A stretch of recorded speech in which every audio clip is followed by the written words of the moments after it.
1962 की ठंडी पहाड़ियों में जब बर्फ अभी अभी जमीन को ढक रही थी, भारत को एक ऐसे सच का सामना करना पड़ा जिसने पूरे देश को झकझोर दिया।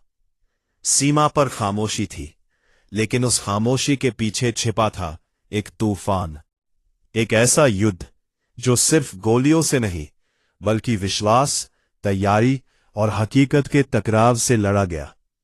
क्या हुआ था उस युद्ध में? क्यों भारत को इतनी बड़ी चुनौती का सामना करना पड़ा? और सबसे अहम, उस हार ने भारत को क्या सिखाया? ये कहानी है 1962 के भारत चीन युद्ध की, एक ऐसी कहानी जो आज भी इतिहास के तन्नों में दर्द और सबक दोनों बनकर जिंदा है। भारत और चीन, दो प्राचीन सभ्यताएं। आजादी के बाद भारत ने दुनिया को हिंदी चीनी भाई भाई का संदेश दिया। दोनों देशों के बीच दोस्ती का माहौल बनाया गया, लेकिन इस दोस्ती की नींव उतनी मजबूत नहीं थी जितनी दिखती थी। असल विवाद शुरू हुआ सीमा से, एक ऐसी सीमा जो ठीक से तय ही नहीं थी। ब्रिटिश काल में खींची गई मैकमोहन लाइन को भारत अपनी सीमा मानता था, लेकिन चीन इसे मानने से इनकार करता था। धीरे धीरे छोटे छोटे विवाद बढ़ने लगे। 1950 में चीन ने तिब्बत पर कब्जा कर लिया। भारत के लिए यह एक बड़ा झटका था, क्योंकि तिब्बत एक बफर जोन की तरह काम करता था। अब चीन सीधे भारत की सीमा तक पहुंच चुका था। भारत ने शांति बनाए रखने की कोशिश की, लेकिन जमीन पर हालात बदल रहे थे। चीन चुपचाप अपनी सैन्य ताकत बढ़ा रहा था, सड़कें बना रहा था, खासकर अक्साई चीन में। भारत को जब इसका पता चला, तब तक बहुत देर हो चुकी थी। 1961 में भारत ने फॉरवर्ड पॉलिसी अपनाई। इसका मतलब था सीमा पर छोटे छोटे पोस्ट बनाकर अपनी मौजूदगी दिखाना। लेकिन एक बड़ी गलती हो गई। इन पोस्ट के पास ना पर्याप्त हथियार थे, ना ही सही सपोर्ट सिस्टम। भारतीय सैनिक बहादुर थे, लेकिन उन्हें सही संसाधन नहीं मिले। और फिर आया 20 अक्टूबर 1962। सुबह का समय था जब अचानक चीनी सेना ने हमला कर दिया। हमला इतना तेज और संगठित था कि भारतीय सेना को संभलने का मौका ही नहीं मिला। लद्दाख से लेकर अरुणाचल प्रदेश तक हर जगह लड़ाई छिड़ गई। पहाड़ों की ऊंचाई, ठंड और कठिन रास्तों के बीच भारतीय सैनिकों ने अद्भुत साहस दिखाया। रेजांगला की लड़ाई इसका सबसे बड़ा उदाहरण है, जहां 13 कुमाऊं बटालियन के जवानों ने आखिरी सांस तक लड़ाई लड़ी। करीब 120 सैनिकों ने हजारों चीनी सैनिकों का सामना किया। वे जानते थे मदद नहीं आएगी, फिर भी उन्होंने पीछे हटना स्वीकार नहीं किया। एक एक गोली चलती रही, और जब गोलियां खत्म हो गई तब भी वे डटे रहे।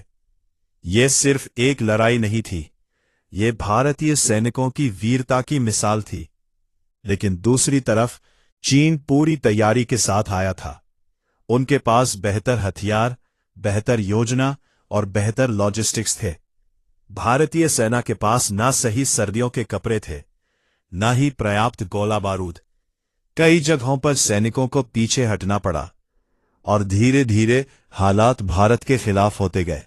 नवंबर 1962 तक चीन ने अक्साई चीन पर पूरी तरह कब्जा कर लिया। अरुणाचल प्रदेश के कई हिस्से तक बोला गया ओ में भी वे आगे बढ़ गए। देश के अंदर चिंता और डर का माहौल था। लोग रेडियो पर खबरें सुन रहे थे। हर अपडेट के साथ दिल की धड़कन तेज हो जाती थी। और फिर अचानक 21 नवंबर 1962 को चीन ने एक तरफा युद्ध विराम घोषित कर दिया। युद्ध खत्म हो गया, लेकिन उसके घाव बाकी रह गए। भारत को इस युद्ध में हार का सामना करना पड़ा, लेकिन यह सिर्फ एक हार नहीं थी, यह एक सबक था। इस युद्ध ने भारत को दिखा दिया कि सिर्फ शांति की बात करना काफी नहीं होता। मजबूत सेना, सही तैयारी और रणनीति, ये सब उतने ही जरूरी है। इसके बाद भारत ने अपनी सेना को मजबूत बनाना शुरू किया। नई तकनीक लाई गई, सड़कों और इंफ्रास्ट्रक्चर पर ध्यान दिया गया। आज भारत की सेना दुनिया की सबसे मजबूत सेनाओं में गिनी जाती है। और इसकी नींव कहीं न कहीं 1962 के उस अनुभव में ही छिपी है।